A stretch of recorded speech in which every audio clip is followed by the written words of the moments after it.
যমুনা নদীর পানি বেড়ে ব্যাপক ভাঙন শুরু হয়েছে বগুড়ার ধুনটে। শহরাবাড়ি থেকে বনিয়াজান পর্যন্ত প্রায় 1 কিলোমিটার এলাকায় এর তীব্রতা বেশি। এরই মধ্যে বিলীন হচ্ছে ফসলি জমি ও বসতভিটা। এলাকাবাসী বলছে অপরিকল্পিত ও অবৈধ বালি উত্তোলনের কারণে ভাঙন এত বেশি। আর পানি উন্নয়ন বোর্ড বলছে তারা জিও ব্যাগ ফেলে ভাঙন ঠেকানোর চেষ্টা করছে। এস এম বাবু সাইদের প্রতিবেদন। বুধবার দুপুর থেকেই যমুনা নদীর শহরাবাড়ি ও বানিয়াজান পয়েন্টে প্রায় 1 কিলোমিটার এলাকা জুড়ে ভাঙন শুরু হয়। এরই মধ্যে এই দুই এলাকার প্রায় 60 থেকে 70 বিঘা ফসলি জমি নদীতে ধসে গেছে। ভাঙনের আশঙ্কায় এলাকার লোকজন শহরাবাড়ি ঘাটের কাছ থেকে দোকান ও বসতবাড়ি সরিয়ে নিচ্ছে।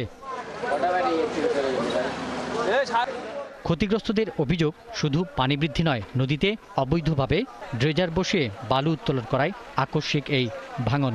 বালুমহল যতটুকু জায়গার ভিতরে ইজারা দেওয়া হয়েছিল, দেখা গেছে যে অনেক সময় তার বাইরে থেকেও বালু উত্তোলনের কারণে এই ভাঙনের সৃষ্টি।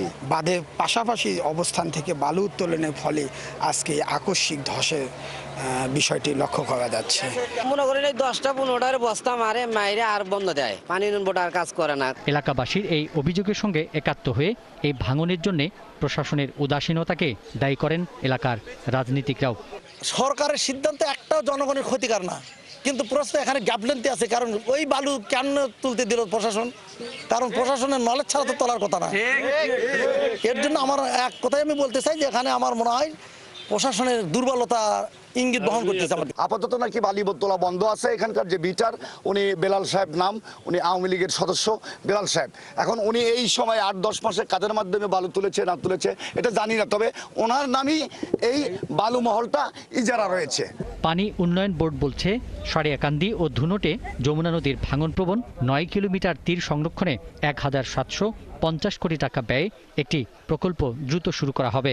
এই ডিপিপিটা অনুমোদন হলে এই অঞ্চলে যে ভাঙন দেখা দিয়েছে সেটা স্থায়ীভাবে রোধ করা সম্ভব হবে। আপাতত যাতে এই